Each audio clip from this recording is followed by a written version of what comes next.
Hi, Hello, I'm Julian, and I'm Tom. and we are Believe, the Ted Lasso podcast. We are also Team Binge, and today we will be talking about season 2, episode 9, which is Called called Beard After Hours. Beard After Hours. This one is written by Brett Goldstein and Joe Kelly. We will say this at the top that this season of Lasso was supposed to be 10 episodes. Apple asked them for 2 additional episodes. Those additional episodes are the Christmas one, which we liked, Yeah, it's was a fun. good time, hmm and then this episode, which is Beard After Hours. I'm not going to tip my hat hand or whatever it is we say, but the themes of this episode were Beard's adventures, and that was about it. Yeah, I thought we might get like a little more like fun-loving Beard, but again, we just went down the rabbit hole of a character's inner demons, I guess, and him dealing with his struggles. Yeah, no, I don't know that we found out a whole lot more about Beard Yeah, than what we really wanted to, but that's okay. So this one is apparently based on, or at least in some relation to, a movie by Martin Scorsese, which is called After Hours. And I've never seen this. Have you seen this movie? I haven't. Did they reference this one in that episode where they like were naming off a bunch of Scorsese flicks? It might have been in that sequence. I just know that the internet informed me that this has a lot to do with that movie. Okay. So I watched a like 2 minute preview and I could see the similarity. It's like a guy in New York at night and he like loses his wallet and money in a cab and he's like has this series of unfortunate events. I think his name is Lemony Snicket, or whatever that guy's name is. How's And it made me not want to watch that movie either. So I don't that? really know what to do with it. At the top of this episode, I would like to dedicate this to my mother, um, Hmm. and your mother, Both our both mothers. our mothers, because they're very supportive of this podcast. Thanks, Mom. Um, Beard doesn't ride back with the team, and so they play the clip of they've just lost in the FA Cup to Man hmm City in the semifinals. Beard is upset. Ted has just had that terrible phone call with Dr. Sharon where we Yeah. find out. But Beard lets him know, hey, I don't want to ride back with the team. I'm going to go work this off. And Did so, Did you find it weird that they like showed us this ending sequence again? Like from his perspective, kinda like they did the first 30 seconds is literally shot for shot what they did in the last episode, and then it kind of ends with Beard walking and away him and giving the showing his finger, but you perspective. see it from his perspective. Yeah.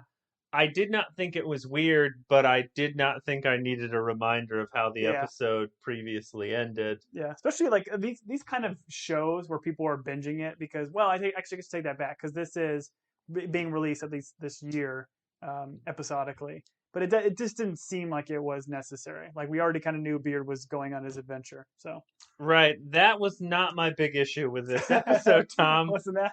What I thought was interesting is like we apparently see Beard like kind of storm off because he's upset about the game, but I did not feel like, other than like the flashbacks to the TV announcer guys, like Yeah, the game itself was not the huge issue here. It's mainly about him and Jane, yeah, was agreed. kind of what I felt like it was about. hmm And it also felt like they were like, hey, we have to do this episode.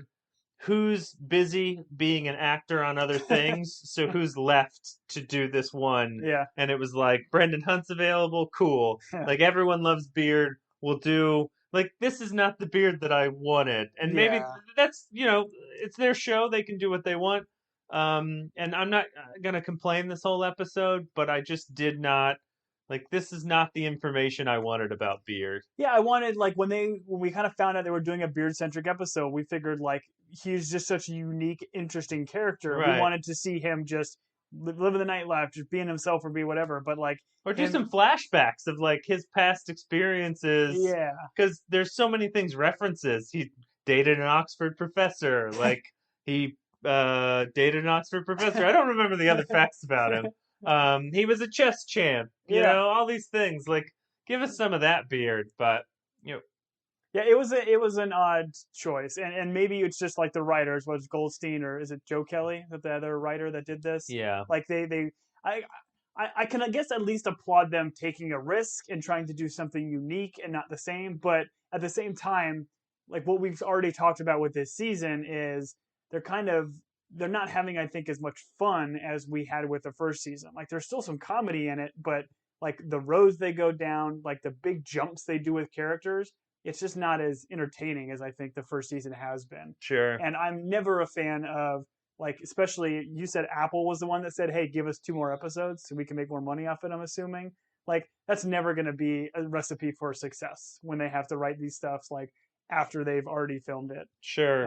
You Sure. mentioned the fact that like who was just available for the show. I thought that was kind of funny. It made me think of like Arrested Development, like the first 3 seasons of Arrested Development, some of the greatest TV ever Right. made. And then when they tried to redo it for Netflix, none of the people could film together, so they're all just doing their own little sequences, and they try to like make it come together at the end. Right. It's just not the same show. Yeah, you want cast members to play off of each other. That's Yeah. the stuff that you enjoy. But those are our complaints. Everything else will be positive from here on out. Beard is riding the Underground, which is the train that travels underground in London and other parts of England. I don't know. I didn't really look this up. But this is our first shot of the blue moon, and they're the Man You mean the City. giant blue CGI moon? Yeah, which apparently like the waves are just going crazy there in the UK with the Mm. size of this moon. Um, Well, but that's some obviously science it's for you. the it's the referencing to like them singing the Blue Moon, Manchester City, and them kind of like a lot of the supporters were going on the same underground train or whatever. When this moon is like constantly showed and featured throughout the episode, is this Right. supposed to be the show telling us that he can't shake the loss? Because we see it like in multiple sequences, either like in reflections or on like street signs. Like you see the moon prominently displayed. Is that supposed to be his like subconscious seeing the loss? I would assume so, and maybe that's where I'm wrong. Maybe the loss is hanging over his head because they lost to Man City. That's their theme music. I don't Yeah. know. And so they keep showing that blue moon. But I don't know what they were doing. I just know that you're like, okay, the moon's blue. Cool, I got it. Like, Well, I and didn't. listen, I thought Beard might be Dracula, but when they first started this scene with a Sure. big moon, I'm like, oh, cool, he's just a werewolf, no big deal. Okay. But no, unfortunately, never turns into a werewolf. No, he's got the hair of a werewolf, but not a real werewolf.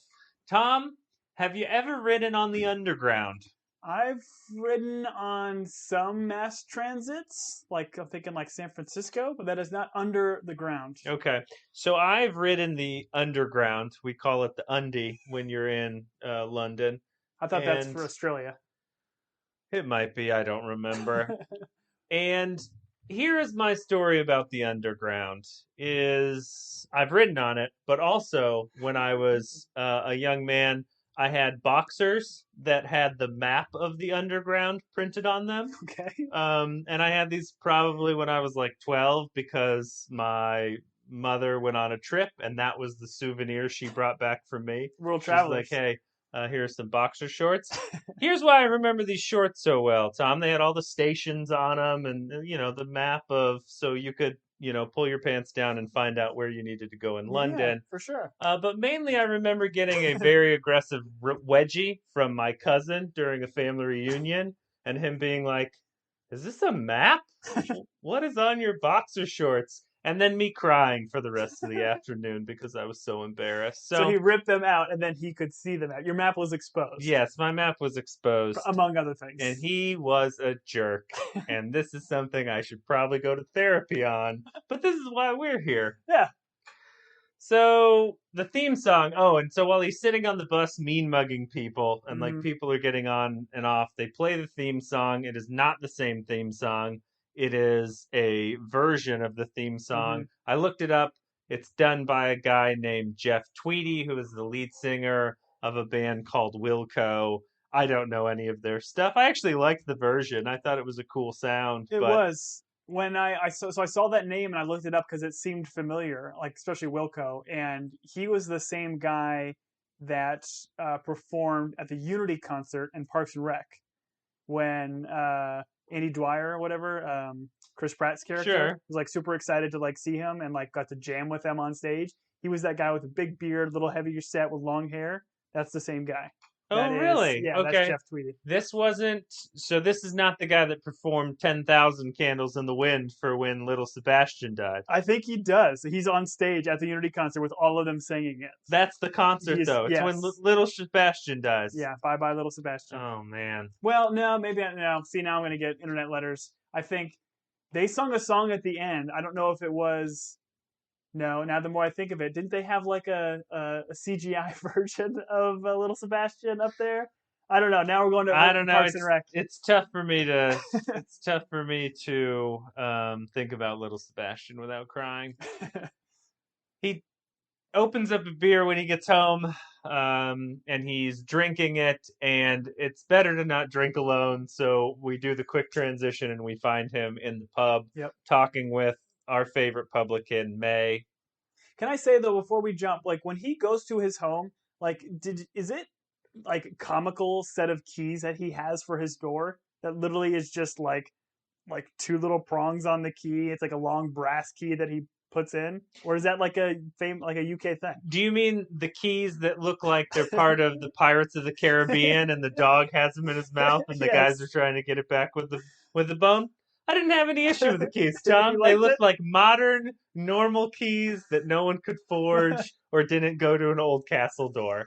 The other thing that was funny too, when he first walks into his little flat there, he like kisses his hand and then like touches it on this poster on the wall. The poster of like the blue neon guy. Yeah. I had no idea what that was. It's apparently a Burning Man poster. So he's like a burner or whatever you call people that go to Burning Man. I don't think it's burner. Yeah, I don't know. But apparently, I mean, I guess that makes sense with what Burners we know. are Bernie Mac fans. Ah, okay. I did not know that. But what we know about Beard. Yeah, it makes sense. He might be into the like Burning Man and these big, gigantic festivals, whatever. But he took mushrooms for that one game. Yeah, but odd that you would like kiss the sign when you seemingly walk into your door every time. Okay, yeah, that's fine. I know some people that every time they go on the football field, they slap a sign that says "Play like champions today." That's fine too. Is that the same thing? I mean, I would guess. I guess again, more to the story. Will we ever know? Probably not. But an interesting other Beard tidbit. They do this thing where the announcers are speaking on the TV, and these are new announcers. These aren't the guys from like Football Today from when Roy was on the show. It's like they couldn't get those announcers back, and so they got. I'm gonna mispronounce this name, but it's like Terry Henry and Gary something. Thierry Henry and Gary Lineker. Okay, and who's the other one? Gary Lineker. Okay, they're both famous strikers turned announcers. So okay, so they were available for season 2 of Ted Lasso in this episode. So they've got them in it because they appear several times. But they are talking about like Beard's failure, like, hey, he should reel Ted in. And was his strategy for being too offensively minded wrong? Yeah. And so Beard is like, so it's clearly not happening. It's something that's happening in his head, but once again, well, and this is why it maybe so. And it's a funny line here where they talk about like Edward. Well, not a funny line necessarily, but they're talking about like, oh, is that Ed Norton movie where like he kind of stomps that guy in the face, and he's like, oh, that's Moonrise Kingdom. It's definitely not Moonrise Kingdom. No, that's American History X. Right. But like, yeah, Beard kind of seeing illusions on the TV, like the nod to Edward Norton, and then later we get kind of a Fight Club reference. Like my perception throughout this whole episode was like this was going to be some kind of fever dream, or like all the stuff he was seeing may not have been there, but apparently everything we saw was real. No, there are times in this where things happen that clearly I didn't feel like were real. Like, well, let's get into it once we get to those scenes. Well, yeah, I will say my favorite quote of this whole episode was that Beard has no va-va-voom. Which is great. And I think this is the point where he also says, or maybe it's later, where he's like, I know I'm French, so I'm supposed to say this, but I hate Beard. Yeah, that's great. So Beard's in the pub. He's talking with May. We find out that him and Jane have broke up, which they're so Sam and Diane, right? On and off again. Yeah. Something, right? Who would have thought that Jane and Beard would be the Sam and Diane and not Sam and Rebecca? Right. Ugh, I see what you did there. we find out that he said "I love you" to Jane, and she did not return it. Mm-hmm. And May then transitions very quickly that she's like, "Oh, I bet you feel bad." He's like, "Yeah, I do, love," or whatever. He has some weird quote, and May's like, "No, about the game. Your plan was crap," and Jumps all she over him. starts yelling at him, which is Mm-hmm. great. I tried to take note of this, and I'll talk to it towards the end of this. Is like there seemed to be a like back and forth of bad thing would happen to Beard, kindness would happen to Beard, bad Mm-hmm. thing would happen to Beard. So I started listening. I was like, okay, May, she like starts yelling at him, bad. The gang that is typically not very supportive of this Mm-hmm. coaching staff, they come over and they support him. Yeah. Good. And then I was like, the next thing that happened was bad. My theory quickly fell apart when I started listing them out, but I'll go over it towards the end. Okay. But so May gets upset at him. He leaves the bar and he goes and sits at the table.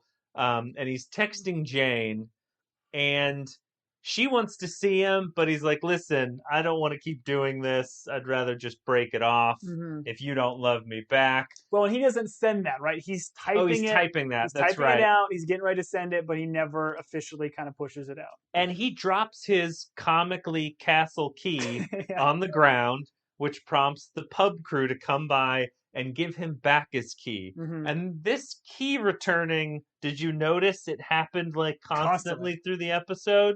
Did you get the symbolism of it, Tom? No. Is there symbology behind it? Did you Yeah, get? allow me to explain. Please.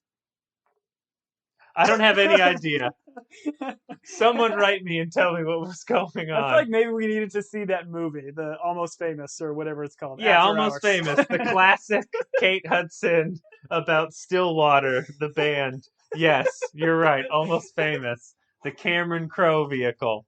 All right, so Paul Baz, and I finally found out the third dude's name is Jeremy. Okay. So it's Paul Baz and Jeremy. I know who Paul is. I don't know who Baz and Jeremy are in terms of which one's which. Yep. That's just me. The pub crew, they sit with Beard, and Beard's like, "Listen, you can ask me anything. I just don't want to talk about the game." Yep. And so they do this bit where they immediately dive into questions. And one is like, "Have you ever been to Las Vegas? What's Ted like?" Mm-hmm. And the world, does it ever, Paul says, does it ever mess you up that the world is infinite, but your consciousness can end and is finite? And it's so funny because it's like dumb question, like super deep question. It takes Beard back. Beard's like, ooh. Yeah, and Beard's like, that's the question Beard really wants to talk about. What is his response to Vegas? So What is his estimate of Vegas? So he's like one night's good, 2 nights is perfect, 3 is too many. 3 is too many. Which we live in Arizona, so we visit Vegas frequently. Sure. And Beard is 100% Yeah. right. Oh, so right. Ted is just a man. Just a man. And then it cuts. I don't know how does it cut, because it kind of cuts to his. So he's like, "I'm glad you asked me about like essentially the meaning of life," Yeah. and then it like cuts, it like draws into him, and then as it comes out, we see he has 40 empty beer glasses in front of him, and he has just been talking, and he concludes with the fact that he believes we are all in a simulation, much like the Matrix, and that there's someone pulling the strings. Can't Which I disprove thought was very funny. This bit right here reminded me of, if you have ever read the book Catch 22, which is a dark satire on World War II and a guy who is a bombardier in World War II. And they do a military briefing. So they're like, they've got the map out, some officers up front telling them about, hey, you're going to fly here, you're going to bomb here, goes through everything. And at the end of the meeting, he goes, "Does anyone have any questions?"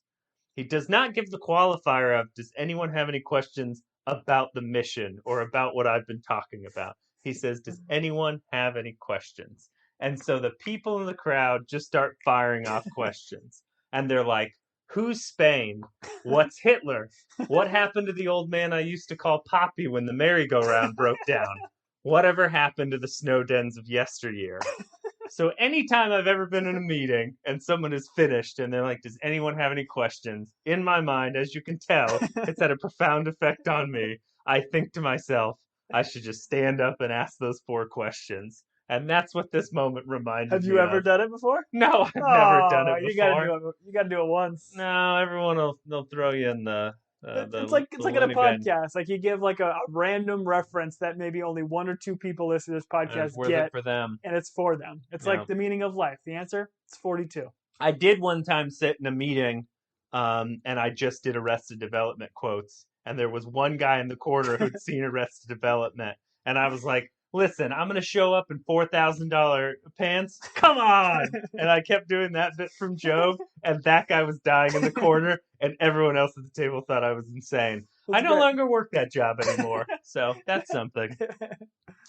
Jane then texts a picture. She's standing in front of this neon cross, which comes into play later on in the hmm episode. Beard is like, "Hey, I'm not ready to finish. Let's go out." And the crew seems to be like, they're like, "Oh, pubs. Did you know pubs closed at 11:30 in England?" I knew they closed earlier. I didn't know it was that early. I would have assumed at least like midnight. Right. Between that reference and the lady in red saying we're a very repressed society, I was kind of surprised by some of these things, Yeah. but I'm all about repression, so they decide to leave. Sorry, I stepped on your fact.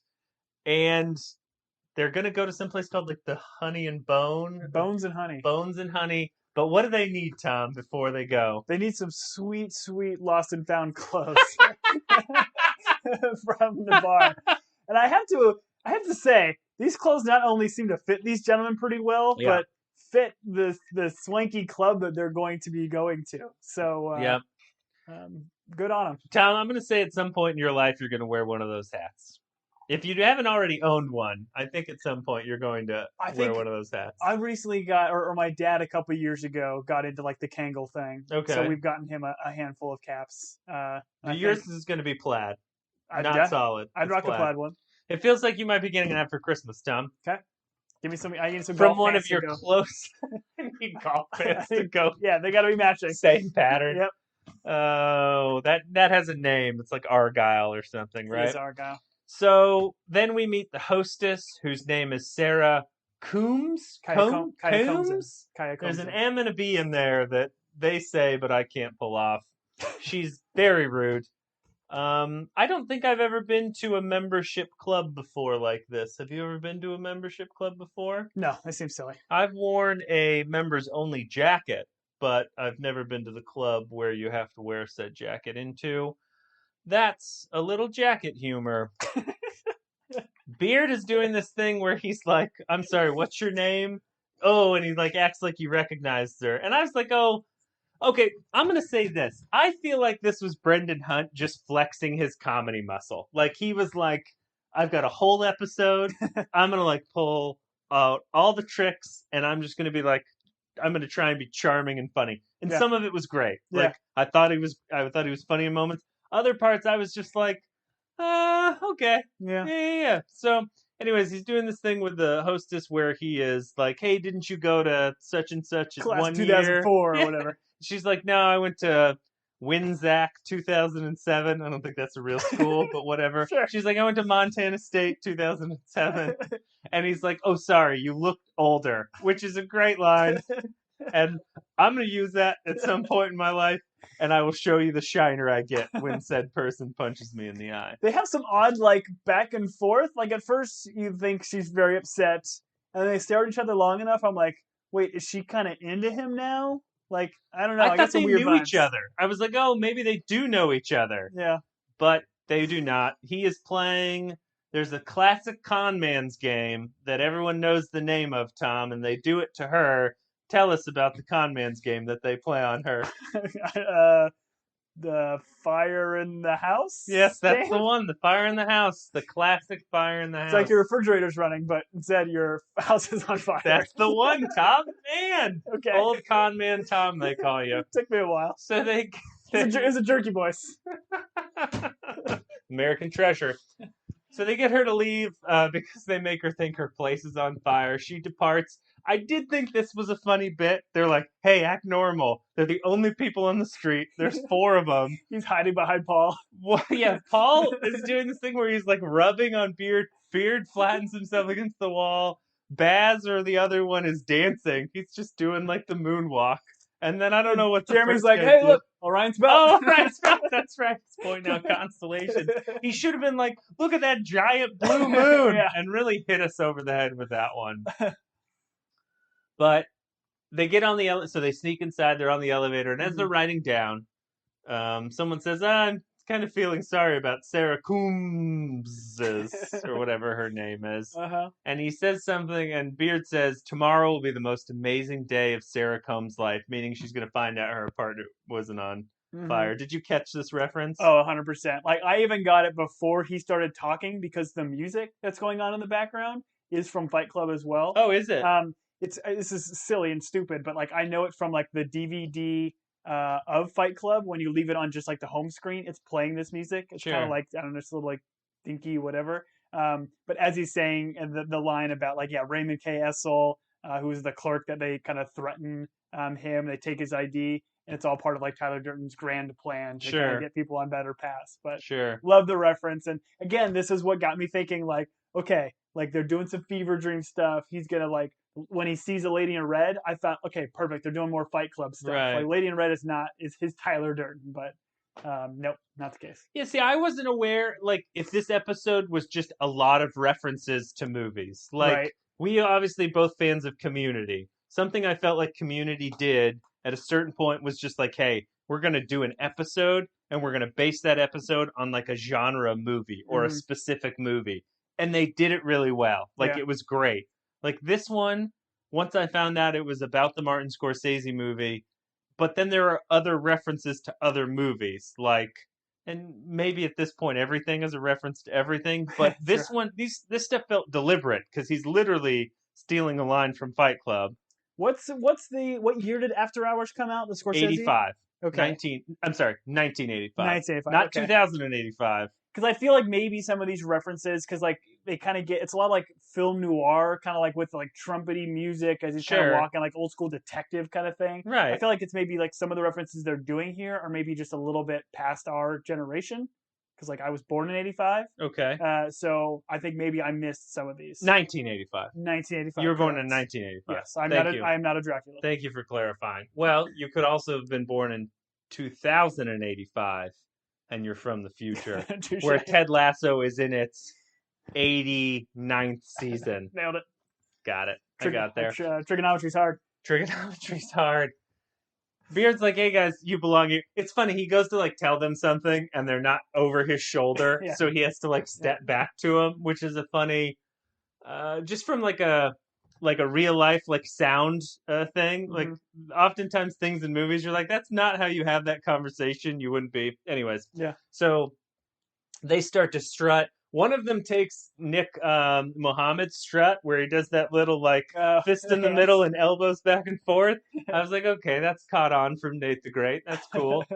Beard sees the lady in red, and the lady in red is this a reference to another movie? The other lady in red I can think of is in The Matrix, where they do the simulation where they're walking on the street and Morpheus and Neo looks at the lady in red, loses his focus, comes back, and then there's that sweet Desert Eagle 50 cal in his face, and Agent Smith, otherwise known as, what's his Lord of the Rings character?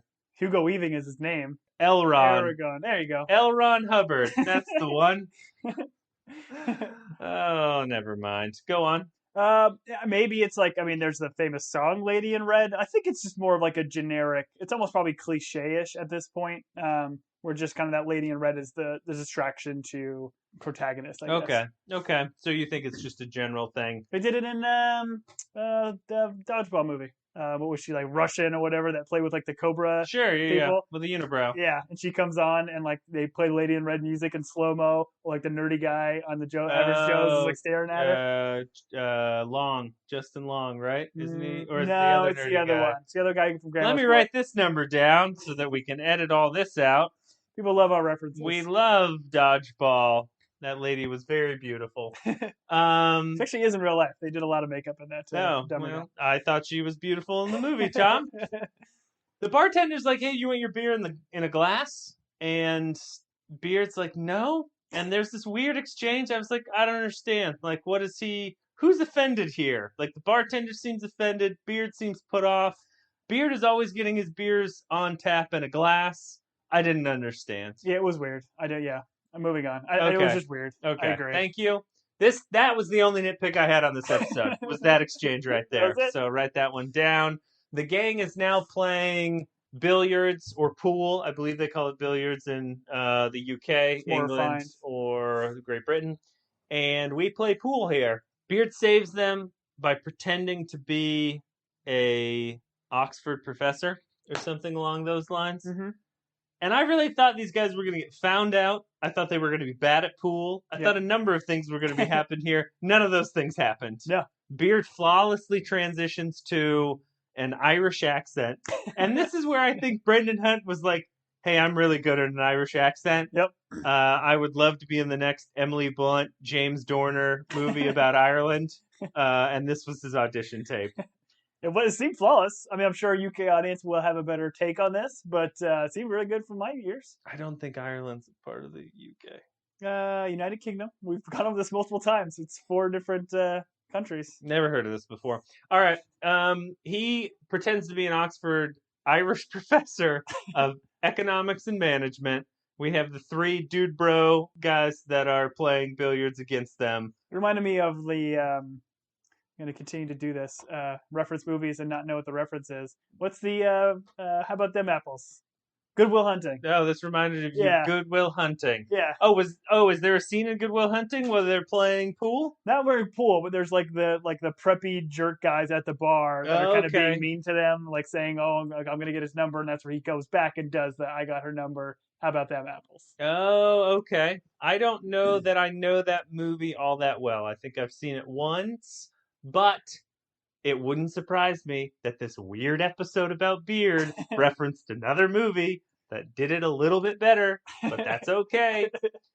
My favorite part is, I'm going to say his name is Baz. Baz goes, one thing Professor McGonagall taught us, Yeah. which is about money or something like They all kind that. of like they look up like, wait, what? But he does it quick enough where he gets past it. And then they're all slapping money down, and one's like, no, I need money for the kebab, and they're putting money on the table. It's like big bill, smaller bill, It's like I got coin, 5. coin. You need to get 20 quid, and they're They doing get coin. there.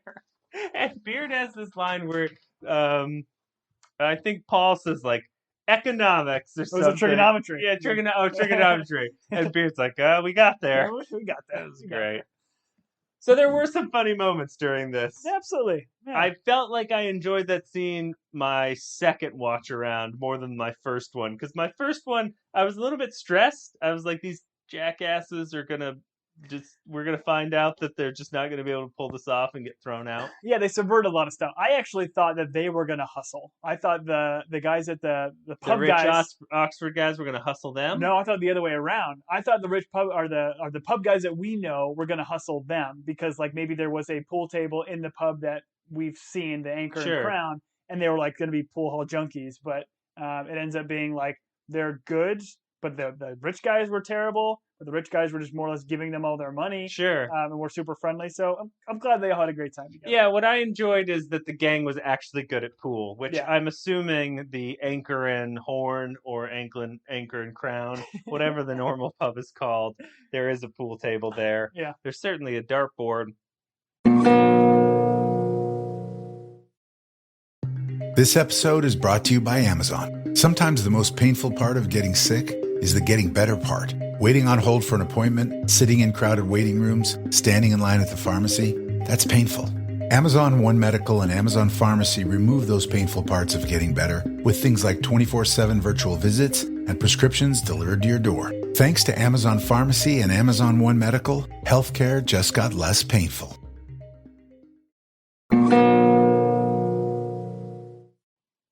We then, I think Beard sees the lady in red. He starts to move away because she's at the bar. And Baz is like, how did you know all that stuff about Oxford? And he's like, I dated a professor of Oxford, and I listen more than I talk. Yeah, which it kind of gives it like this weird like, and I listen more than I talk, like almost like it was like sexual in nature, but I didn't really get that. No, I didn't pick up any sexual. Okay. I just feel like that's great life advice, and everyone in my life should follow it, and I will follow it more myself. listen more than you talk. If we all would listen, no one would talk, and we'd all just be silent, and it would be great. Maybe we should try to listen in on this podcast. We should to our listen audience. more on this podcast. Yeah, talk less. All right. Well, let's give it about 10 minutes and come back to talking. And we're back. I'm Julian. I'm Tom. We're doing commercial breaks now, Okay. Tom. You probably just watched something about a website builder. We then walk with Beard into the lava lamp room, where there are a bunch of old TVs set up. I didn't understand what this room would be for, Tom. Who would go into this room and stare at the lava lamps? At this point, you've dropped acid, you've done mushrooms. My assumption is we don't This see is a it, drug room. but right outside the door, there's like a bowl of candy. Instead of being M&Ms, there's just a bowl of ecstasy. Okay. So you take a pill, you go into the room, and you sit in one of those very nice, luxurious leather chairs, Sure. and you stare at old school TVs looking Okay. at lava lamps. My thought was these people are just doing lines of honey, and then that dude's there to clear the honey out of their nostrils so they don't suffocate. Trigger warning if anyone's ever passed from honey consumption. If anybody out there is a honeybee. Is a honeybee. High five, my friend. Nice. I love it. All right, so Beard seems to be, all of a sudden all the TVs turn to Henry, Thuray, Henry. It turns to the highlights of the game. Yeah, highlights of the game, and then those guys start talking, right? Mm-hmm. And we find out that, they're like, oh, Beard has low self-esteem. He's not worthy of Jane. I was so confused. It I was gets like, super wait, dark too. What's happening here? Oh, he's like, oh, you should commit suicide. Yeah, It's weird. It's just we already are dealing with the tragedy of Ted Lasso, yeah. and even later in this scene or this episode, Beard jumps off a roof. It's just there's some very odd things, and I personally hate what they're doing with that because I think they're making light of suicide Okay. and the pain people can have with it. I would argue he jumps off the roof in order to preserve his life, but I do see where you're making the connection because something is said here where he's like, he would need a pep talk to commit suicide, and I'd like to give that pep talk. It was a weird moment. I guess we're just supposed to, this is the manifestation of Beard being depressed about the game and his more so almost his relationship with Jane. Yeah. He then rips his pants, which this is going to come into play later. He gets thrown out because he doesn't have his membership card, and we are back with the woman in red on the road. She, at this point, is no longer wearing red. She is wearing a satin tiger overcoat. Yeah, so her coat. She still has red, but she's just wearing her coat now. Right. Which, spoiler alert, I don't know what to get my wife for Christmas, but she is 100% getting a tiger print raincoat thing that she will never wear because it does not rain in this state. Anyways. Oh, this is where they talk about decency laws. Mm-hmm. She's like, we're a very repressed nation. So we already referenced that. But I wish there were more decency laws everywhere. I don't. I'd be interested if our UK audience wants to reach out to us. I don't like the length of your shorts right now, Tom. They're sitting at knee length. I wish they were ankle length shorts. I don't know what they would be called, but ankle length shorts. I hope they come back. Are you saying I'd be arrested if I was in jolly old London town? No. Just executed. Okay. But I'd be interested to see. I didn't look up what decency laws were or are. I think decency law is just a general thing. Hey, you can't walk around naked on the street. They would. That's a decency law. Okay. Made it seem like it's something very specific to the UK that we don't have in the US. Because in the US, you can't run around naked. It's a decent exposure. Right. You can't pee in public. Indecent exposure. Sure. Yeah. Well, you can't when you get caught. Yeah. But I mean, they don't allow us to wave guns all over the place either. That seems indecent. I think they do. I'm pretty sure they do. Oh, that's fair. All right, let's move on, Tom. But this is where the old school film noir music kind of kicks in, and it. Oh yeah. Them walking down the street, walking down. Yeah. And the lamplight you see is literally a moon. It's a big blue moon. It's one of the lights that you can kind of see. It's an odd. All blue moon makes me think of is the beer. That's where my mind goes when I hear the I'm phrase with you. Blue Moon. They didn't drink any Blue Moon during this episode, which No, was they a didn't. missed opportunity. Man, I would love a Blue Moon with a giant orange just dropped in there. A whole orange Yeah, dropped so in that Blue Moon. Blue Moon people, send us some Blue Moon. Mm. Yeah, if you make a bourbon, actually, that would be better. The lady in red takes him to her flat, not apartment, a flat, Tom, because we are in a different country. And she gives him new pants. We have Beard pantsless in his cap and his, like, plaid jacket and scarf and his underpants. Tom, I'm going to give you the floor. Talk about Beard's underpants for a little while, please. The underpants, they're apparently leopard print, so that's what it felt like. Maybe they're a match made in heaven. This the lioness, red. Yeah, the lioness and the leopard. I do appreciate that Beard looks in the mirror to put on his pants. Like I don't know why he would need to, but he does. Have you ever seen pants like the ones he's given, Tom? No, they are a bold choice, to say the least. Is bold the right word, Tom? That's what I'm going to use. At one point during this episode, they're referred to as the magical pants. And I was like, oh, are they magical? Is that what's happening in this episode? Sure. Is Beard like making wishes on his pants and those are coming true? They very much look like a 70s wizard would wear those pants. Yeah. Merlin himself in the 70s would wear those pants. She gets a call. It's from Do Not Answer. It turns out to be a boyfriend who looks like a yoked up WWE wrestler. It's like if Roy and Racho Ran Randy Savage had like a love child, that's who it would be. Yeah. So this guy shows up. This forces Beard to run.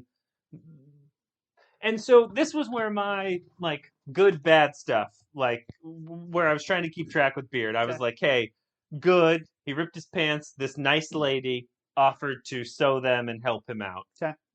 Bad. All of a sudden, she's like, hey, my really big jealous boyfriend's going to beat you. And then bad again because the boyfriend shows up and chases him around the roof. Because at that point, I don't think he's chasing him for a good reason. At that point, he is chasing him for with malicious intent, correct? Because later on, right.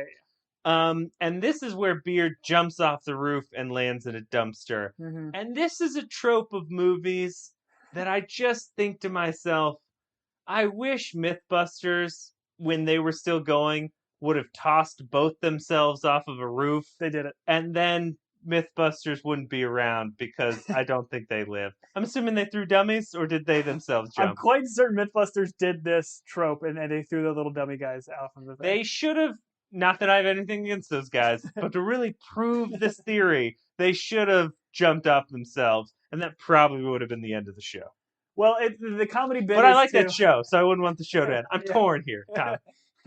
You're torn just like Beard's pants. Just like Beard's pants. But like again, this is where I just hate the way they treated it. Like if they would have given us like a camera thing of Beard looking over and seeing the dumpster to kind of tell the audience, oh, he's gonna try to jump in this dumpster. But they don't give us that. They have him just jumping off the roof without any context, and now he's in the dumpster. So you thought he was ending it all? I thought he was jumping off of a roof. You were like, oh man, when I looked and this episode was 43 minutes, I'll be honest. You thought they tricked you and they were like, oh great, it ends at 32 or wherever we're at. Like up to this point, I thought everything was happening so comically silly that this was the end of Beard's fever dream. Like he was going to jump off this roof. Okay. He was going to wake up and then we'd have like him dealing, like he's drunk in a corner. He's dealing with his demons, whatever it was. Like, I did not think he was going to fall in a dumpster. And, like, get out of the dumpster and be perfectly fine and keep running. Wipe off the clothes, good to go. Yeah, it is a little bit strange as to whether or not we're in reality or fantasy. Mm-hmm. Because reality, he's got a broken leg and a punctured lung. Yeah. In fantasy, he gets out of the dumpster, wipes himself off, still has his sweet cap. And runs down the road. Thankfully, he jumped into a dumpster that was right next to a like soft cushion factory. So it was all of their shredded cushions in garbage bags that they put in the dumpster. Ah, the old recycle pillows. That's right. Yeah. Anyways, so Beard is alive. He jumps onto a bus. Well, he continues to be chased. how the other guy gets down off the roof so quickly. Well, something tells me that guy's like The Rock in The Other Guys, where they're like, aim for the bushes, aim for the bushes. And he's fine. And there goes my hero place, and those guys are fine.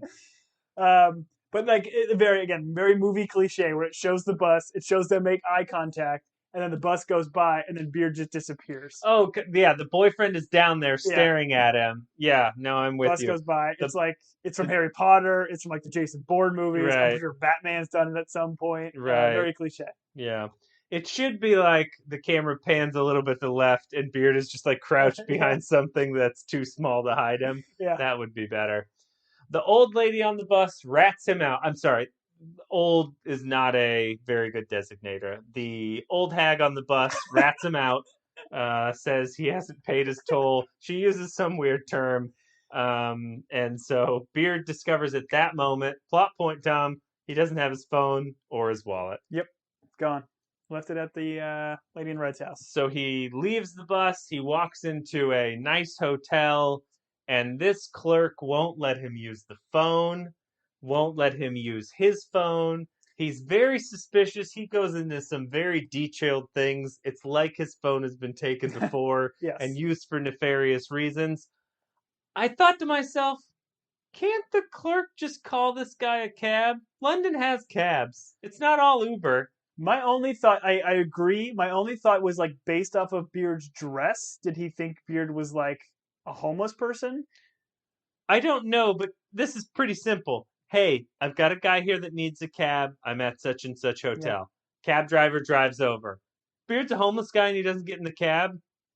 The hotel's not on the hook for anything. Listen, this hotel has a reputation to uphold. Oh, man. Do you see those little cool globe lights everywhere on all the tables? You think word is going to get to the cabbies that hotel, whatever, drunk night Beard is not, you're not supposed to go to? That's fair. That's fair. All right. You've convinced me, Tom. Beard then leaves, and there's like this weird ticking clock thing that happens where they do these camera cuts where it's like Beard and then it cuts. Mm-hmm. Once again, like to your point, there's like some weird like psychedelic or fantasy things happening. But like Beard hasn't had that much to drink that we think he's drunk. Yeah. He's had maybe at this point, oh, never mind. He had a ton of beers but he's not drunk. Yeah, he's like acting, to that. Like they're picking and choosing when he like kind of hallucinates or when he's going out of these little fever dreams. Because if you took into account all of the beer glasses in the first pub, by the time he makes it to Honey and Boning, the club, Bones and Honey. Oh, Bones and Honey. Sorry, I don't know what I said. That's the adult club. Okay, right. He's sober. Like unless he turns into an Irish professor when he drinks. I don't really know. Although a lot of us do. He then is walking into this tunnel of light. And I was like, oh, Beard's about to die. Is this a call to something? Like, it almost made me... When people die? Well, no. Just like the way they shot it with a tunnel, like this big light in the background, and like these three guys coming towards it. I'm sure there's 30 movies, Tom, but I can't think of one. Have you seen Clockwork Orange? I have not seen Clockwork Orange. I have haven't no seen interest it either. in seeing Clockwork Orange. Orange. It's a weird Stanley Kubrick movie, but like it kind of reminded me of it because I know there's I think a famous scene where they're in like an underpass, like a freeway or something. Sure. But they have the silhouette of them kind of walking towards a guy. So I have no idea if it's a reference to that, but it made me think of it. Maybe someone's listening to us right now and they know every reference that happened to this episode, and they're just screaming at their, I don't know, radio, iPod. I don't know what people listen to this on, but that's okay. Be angry. Yeah. Talk to someone about it, not us. We then find old James Tart in his game of Bug, and I don't remember the other guy's name, but Jamie Tart's dad is the gentleman. It was not the same two guys, though. It is two different guys than he was with at the game. Are you sure? I'm quite certain. Okay, I thought it was the same guys, but now maybe I'm wrong now. I have face blindness, just like Brad Pitt. This ensues into a fight, and we have Marcus Mumford singing Blue Moon, the song, in a like weird melancholy way, which is fine. I would put it on my funeral soundtrack. I do have a funeral soundtrack. You can find it on Spotify. Okay. It's mostly emo music. A lot of Jimmy World. They do this fight, and then Terry, how do you say his first name, Tom? Help me out here. Thierry. Thierry and Gary, right? Thierry. It's just Gary. Wait. How is one Thierry and the other one not Gary? I could be wrong. I'm pretty sure Terry is English and Thierry is Thierry Henry is British. No. Is British. Thierry Henry is French. That would make sense to me. But Gary and Linker, he is Englishman. He's an Englishman. I believe. Again, internet's gonna yell at me, but he's English. Terry and Gary are there watching this fight happen, and are they? I don't really need. That's a great question. Are they there? No, of course they're not there. Like they're not sitting at a table watching this guy get his butt kicked. Like, okay. I don't want to spend too much time diving into like the psychology of this. I think it goes on for too long. I think like it's just Beard like wanting to be hurt, I guess, is what it's trying to tell us. Because he has multiple chances to stop this fight and just stay on the ground. He's like, all right, let's call it a draw. And then he throws more punches. And it's just I don't get it. If I wanted to watch a bunch of middle-aged men badly fight on film, I would watch that weird Bob Odenkirk movie where they tried to make him into an action star. Nobody. It was fantastic. Go give it a view. I will not. The boyfriend of the woman in the red dress shows up. She saves Beard. He punches people in the face, which gets to really the main theme of every Ted Lasso episode, which is violence solves everything. You're right. Thank you. You're right. Punch a guy in the face and they go away and everybody's happy for it. How did he find him, by the way? How did the boyfriend find Beard? He's been tracking him, man. Alleyway? He's been tracking him this entire time. There's scenes they cut out of the episode. I did watch the deleted scenes where he like runs to a corner and he tastes the sidewalk and he's like, that man's been here. And then he moves to like a different place. It's like a sequin off the pants. Yeah, he just keeps licking the sidewalk and he's like, I think the herd is over there. Have you ever seen the last Chris Farley movie with Matt Perry? Wagons East? No, it's not Wagons East. It's like almost. It might be called Almost Famous. It's Almost Heroes. Almost Heroes. Almost Heroes. There it is. And he picks up a buffalo poop patty and he either tastes it or something. And he's like, the herd's near. And he's like, oh, you can tell that? And he's like, no, I see them over there. Oh, Chris Farley, we missed you. My Wagons East reference, I got my large comedic actors mixed up. John Candy was but they're similar movies. They use a big, large actor to do comedic. The physical comedy. What is the boyfriend returning, Tom? He's just a really nice guy that's returning the wallet and phone to Beard. Who plays Drax? Who is that plays Drax? Who's the WWE guy that plays Drax? It's Dave Bautista. Right. Every time I saw this boyfriend, I was like, oh, this is Dave Bautista's role. But Dave Bautista at this point is like winning Oscars and much too famous to... I think Bautista's quite a bit larger than this dude. Oh, this really? Dude's big, but he's not like as swole as Bautista. Wow. You think you could take this guy, couldn't you? I could not take this gentleman. His beard alone could destroy me. Beard, this is a great moment where, unless you have an iPhone, I don't know that this made sense, but he tried to message Jane because he sees like 72 missed calls, 72 missed messages. Yeah. I didn't know if the number was the same there. 72 holds no significant number in any sort of religious or historical context, but his phone dies. And my wife was like, wait, what just happened? Yeah. I was like, oh, when an iPhone dies, it does that spiraling thing. Which now that I think about it, my wife has an iPhone. I was just about to say, you guys are in? Maybe she does a better job of charging her phone than I do. Did you go through and read the text, though? Did you pause I didn't. Any of them? No. So I did. Other than I love you. And it was like, F you, Beard. Those ones I... So the way they show this, she it's calls Beard, him Beard, which is strange. Yeah. Do we know Beard's first name? I don't think so. Okay. But they do it because Beard's catching up with the conversation. So he's scrolling back up.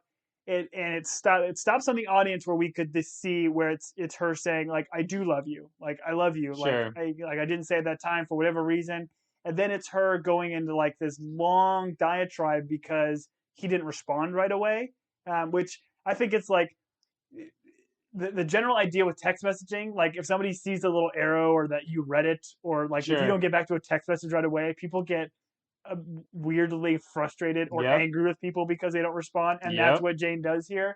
So she goes on this crazy thing about like, I hate you, a lot of obscenities and curses, and it ends with with her saying, "I hope you get killed by a squirrel, and that squirrel eats you and murders you." Oh, wow. Like, No, I didn't read any of this. That's it violent. gets really, really weird rambling from her. And it's like you said, like 60 to 70 some texts of just her maybe in the side of this club texting her all this garbage. Okay.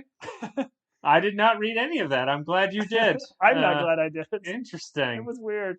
That's a healthy relationship. The gang shows up in the limo. This is Baz, Paul, and Jeremy, the gang. They made friends with the Oxford Fellows. The Oxford Fellows gave them a lot of money because they beat them in pool, which was fun. These guys seem to be just having a great night. Yeah. And unfortunately, Beard should not have gone to chase the woman in red. He should have stayed with his friends and kept his Irish act up. They drop Beard off at his... That's not his flat. This is a different... Because, like, his flat is next to Lasso's flat, and we've seen that flat down that narrow walkway, Wait a minute. right? So you think the beginning of this episode and at this point they're showing us two different doors? No, I think that what they are showing us doesn't make sense for where Beard and Lasso originally lived. Okay. Like that weird corporate housing. You know what I'm talking about? Where they get coffee afterwards. That, yeah. Like but that's the way, just like a tunnel, like a hallway or but whatever. the way this is shot, it's like a full road Yeah. that he is building is off of. And so I didn't feel like this was the same, and I don't feel like it looks like Ted's place, which you would think his place would be a mirror of Ted's. I don't think so, man. Bearding. Ted is the head coach. Building? Beard is the assistant coach. I don't think he's getting the same amenities that Ted's going to have. Anyways, his weird castle key breaks off, and then a storm happens. But to your point, maybe that is the reason. Like the reason his key breaks is because it's not his actual door. Like because he's in a drunk state. Maybe he's taken to the wrong one. I think it's the same door, but when you say that, like they obviously made it a point that he kind of jiggled his keys when he first went into his house or flat in the very beginning of the episode. Sure. So I think it's like us telling us that his lock is messed up or whatever. But I think it's the same place. Okay. Well, the internet will let us know when we're wrong. That's what it's for. We're going to wrong a lot on this episode. A storm, so his key breaks, the storm happens, and he shouts at God and starts running, and then he finds the neon chapel, and this is where he goes in, and I was like, yeah, this is where Beard's going to find God, and God's going to solve all of his problems, as God does. And he has this great line where he's like, "Are you there, God? It's me, Margaret's little boy." So we know Beard's mother's name, but we don't know Beard's. Yes. And that's a reference to the Judy Blume book. "Are you there, God? It's me, Margaret." Yep. Yeah, that was great. I know that reference from Deadpool, because I think Ryan Reynolds does that line in Deadpool. Yeah. I did not know it was a book. I didn't read a lot of Judy Blume. I didn't think I was... Not up your wheelhouse? I wasn't really the audience. Okay. But this is definitely proof that prayer works, because the storm ends and he is able to then hear the club music, which I wasn't sure is this was a church or this is a club. Is it a church with a club below? I think it's a church club. Okay. I've been to those. They're typically called revivals. Okay. And we dance around with snakes and stuff, but that is what it is. No, it's a modern day. There you go. And he gave the gang a note when they left on the limo. He goes, "Hey, tell," I think it's like Renee, Beard gave you this, give him this note.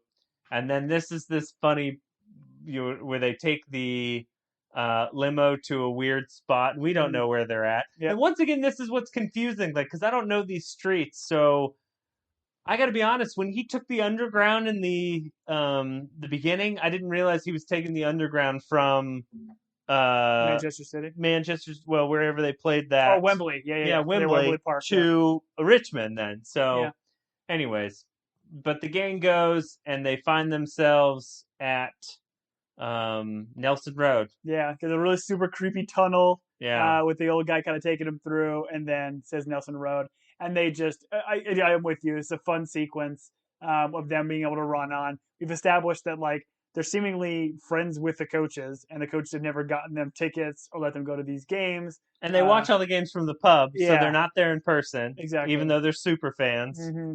But that's cool that they got to... This was fun. This was a fun, We Are the Champions play. Yeah. They get to play. There's a ball in the goal already, as if Will, the kit man, didn't do his job and pick up all the soccer balls at the end of the day. Poor Will, he's going to get yelled at by Nate. Well, Nate's gonna be furious. They're running all over this pitch. They were sliding and diving, so there's gonna be marks put in that grass. At this point, do you think Nate cares about the state of the grass, or is he Nate too does. good? Is he too good for the state of the grass at this point, Tom? Nate needs that grass to be good for his players. Okay. Yeah, I think he would still be frustrated and upset. He's still out there tasting it every day to make sure it still has the right photosynthesis. I think that's what people do with grass. The taste is what tells you, not the color. So Beard wanders into the dungeon of a church, which one should never do. I learned that as a child. Isn't that from cut this? Nope, I'm not cutting any of this. That's what the kid learned in Bruges. If you've ever seen the movie in Bruges, you never wander into a church's basement. I was thinking, what was the Dan Brown book we just recently had from last episode? The Da Vinci Code? Da Vinci Code? Doesn't somebody go into a basement in that one? I'm sure there are in tons of basements in that one, Tom. Good on you. In Bruges is a good movie. Watch that. And this leads us to a dance sequence. And Tom, one thing you have always said to me is you won't watch a show unless at some point there's a dance sequence. You love a dance sequence. Your favorite episode of Community is where they do that dance tournament where they have to dance like 24 hours. You love the episode of Glee where they dance. I don't remember which one. I'm assuming all episodes of Glee they dance. I think so. You love the episode of The Office where they do that oneer in the beginning and they do like the music video dance. That's the one. No. Talk to us about dance sequences, Tom. I mean, I'm not For them? I'm not against them, I should say. Well, my lead-in doesn't make a lot of sense if that's your follow-up. I mean, I've been known to cut a rug at a wedding or two. Yes, you have. My go-to is Katy Perry's Firework. Yep. I have a choreographed dance to that. I'm sure it's on the internet somewhere you can find. Danny and Andy, your dance partners. They're my backup dancers. Yeah. They'll be surprised to hear they're the backup. But yeah, I thought it was a fun sequence. To me, this thing goes on too long. Maybe to your point about Beard has certain things that he can do very well. He apparently can hula hoop. He can hula hoop. So my impression is they started like they had a note card like, all right, we're gonna do a Beard episode. Yep. Beard, what do you want to do? He's like, I can hula hoop really well. I can talk in an Irish accent. Yeah, and I can hula hoop. All right, let's backtrack this. He's like, I can stage fight. Yeah. How do we get you to hula hoop? And he does some great hula hooping here. From there. The hula hoop is where they started, and they worked backwards from there. Classic TV writing. But he does some good. You got to give it to him. He does some good work. He kind of brings it up on his hand. He does it. There's some dancing around while he's doing some circles. I can't hula hoop, so all the power to him. Can you hula hoop, Tom? I think I have tried hula hooping before. Listen, with those hips, I guarantee you can hula hoop. They don't lie, bro. They don't lie. He finds Jane. Oh, Jane's the one that gives him the hula hoop. Yes. For those of you that haven't watched the episode, allow me to point out that Jane hands in the hula hoop. I don't know why you're here. If you're experiencing this episode through our eyes, it might be for the better. Yeah. This is the only episode we would advocate that. They dance. The music's fun. And then Tahiri? How do you say it? Give it to me. Tahiri. Give it to me. Thierry and Gahari are at the bar. And are they there for real? No. So you're saying they're all imaginary, other than when they're on the TV in the beginning and then they switch to it's all imaginary. All figment of his imagination. There's no way they'd be at this random bar, those two guys. I don't think they're hanging out. I do appreciate the line where like, oh, they serve food here? Terry's like, no, they're for me. Yeah. And then he blocks Terry. Okay. And then it's like we came back from a writer's strike and there's a last scene where the cast is actually available. Yeah. And they're like, all right, let's wrap this up and actually have Ted Lasso in this scene. Did it seem weird to you, though? Like, the scene just, it was a normal scene. Like it's they them in their slapped office. it in, like they slapped it onto this episode. But it just, no, they did, obviously. But I'm just saying, like, I don't know, the way they shot it. Robot will get it.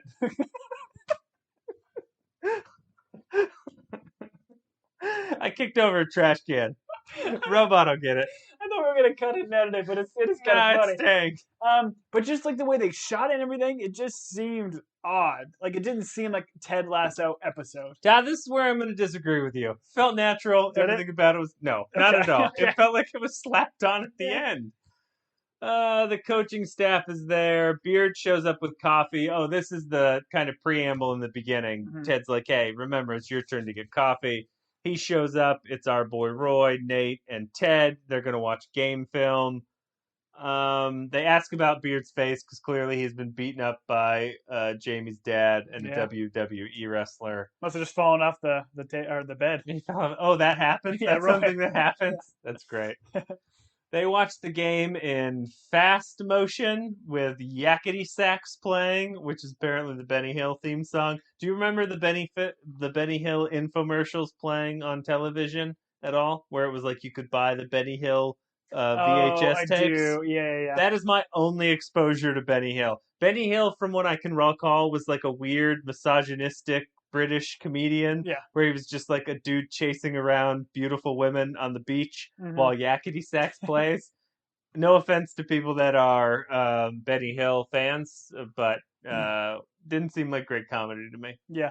And I watched a lot of PBS comedies, like Mr. Bean. Anyways, so I'm sorry, I took your Benny Hill thunder. Did you have anything more to say?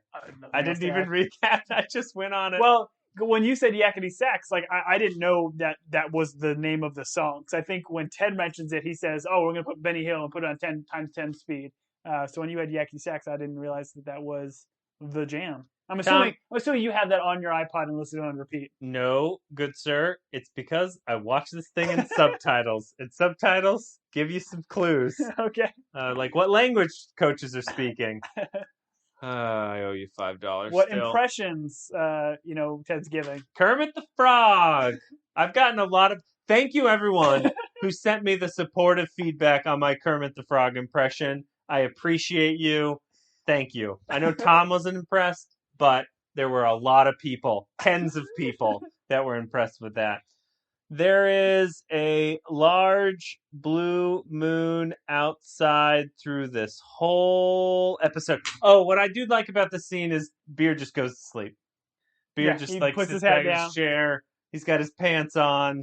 His face is black and blue. I don't feel like he slept. I feel like he went straight from wherever. Oh, dancing at the club, picking up coffee to going right there. Yeah, he's rallying with the coffee. There is nothing worse than not sleeping all night and like that headache you get from like not sleeping. It's just the worst. Here's where I would like to talk about the series of events that happens during this episode, Tom, where I thought it was...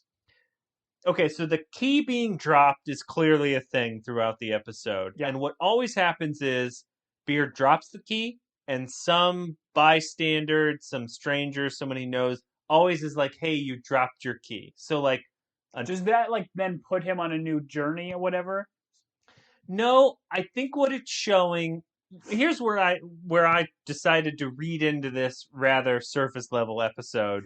Where I tried to get deep was, hey, is this episode trying to be like, Beard is down, bad things have happened with the team, bad things have happened with Jane, but there's still good in the world. So like this is, hey, bad things are going to happen, but also good things are going to happen. You drop your keys, someone is nice enough to say, hey man, you dropped your key, here it is. Yeah. Rather than just like ignoring it. Like I did with that person in the parking lot today where it looked like they were having car trouble and I was like, I'm not stopping to help you. So that's an aside. But I tried to like go through, I was like, okay, is there an even measure of good thing happens to Beard, bad thing happens to Beard, or bad thing happens to Beard? And then the idea is, what do we choose to focus on? Do we just choose to focus on the bad things that happen to us through the day, or are we recognizing where there are like small kindnesses that... So I started listing them out. I'm going to go through the list, and you'll see that my theory quickly falls apart. Okay. Not to spoil the I ending. love this theory, by the way. Yeah. So the publican, this is the first thing, like, he's harassed in his mind by the telecasters, but that's in his mind, so I don't count that. He goes to the pub. First thing that happens is May starts to harass him about the game plan and how terrible he did. Got it. He departs from there. He drops his key. His key is picked up. And who's he with? The gang. The gang's like, hey, here's your key, a good thing. And then they don't harass him about the game or like they would have screamed at him and called him a wanker in the other season, right? Yeah. In this one, it's, hey, let's go do something fun. So the gang is kind of seeing that Beard needs companionship. Yeah. Companionship. And so they go with him. The next thing that happens is he deals with the hostess. The hostess is a jerk. Not with the mostess. No, the hostess is not Tom, genius. The hostess not with the mostess. I've decided I want that on my gravestone. Okay, so the T-shirts. hostess, t-shirts. The hostess bad, right? Lady in red, I would argue at first good. She's like, hey, your pants are ripped. I can fix those for you. Let's go to my flat. This is where it kind of falls apart for me because her motivation seems to be to get Beard in a weird compromising situation where a giant boyfriend's going to beat him. I think she just wants his pants. She clearly has a pants fetish. You think she's collecting pants? 100%. I think she might have put that nail in that chair in that room for him to rip his pants. Oh, wow. The conspiracy gets deeper. Down the rabbit hole we go. All right, boyfriend shows up. Yeah. Boyfriend, bad. Clearly wants to beat Beard to a pulp, even though it's a misunderstanding, miscommunication. Then we go, and this is where we don't alternate. We go to the bus. Lady on the bus, bad. Not friendly, won't give him any money. Yeah. Like, just wants him ratted out and off the bus. He goes away. Jamie Tart and the gang in the tunnel, bad. Wait, they're not good? No. Series of bads. The boyfriend shows back up. Boyfriend good. Boyfriend helps him out. Yeah. Boyfriend punches some old people in the face. That's good. Gang shows up. Put that on record. Punching old people in the face? Good. I said it. I'd stand by it. I'll determine what age is old and what is young based on where I'm at in my life. Gang shows up in the limo? Good. They help him out. Storm shows up. God. Bad. God treats him bad. Sends the rain. All right? So then he goes to the chapel. Prays to God. God is good.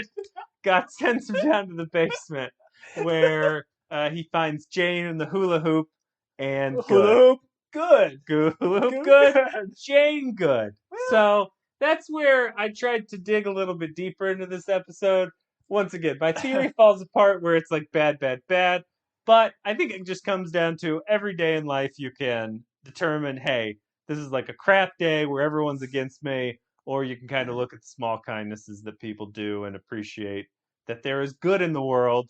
Even though there's a war on Christmas and all these other things, there's still good in the world, and people are most people I like to think are generally kind. And I'll say this, I appreciate you closing out this pod episode with that good bad scenario because Forever stuck with us. Yeah, because like I struggle with this episode. Like the first go through, like my wife looked at me, is like, that was awful. Like that was her first words. Like it was just awful. Like I applaud them trying to do something unique or whatever, but I don't think the audience that is tuning into Ted Lasso, I don't think wants this out of their show because it's just so out of left field.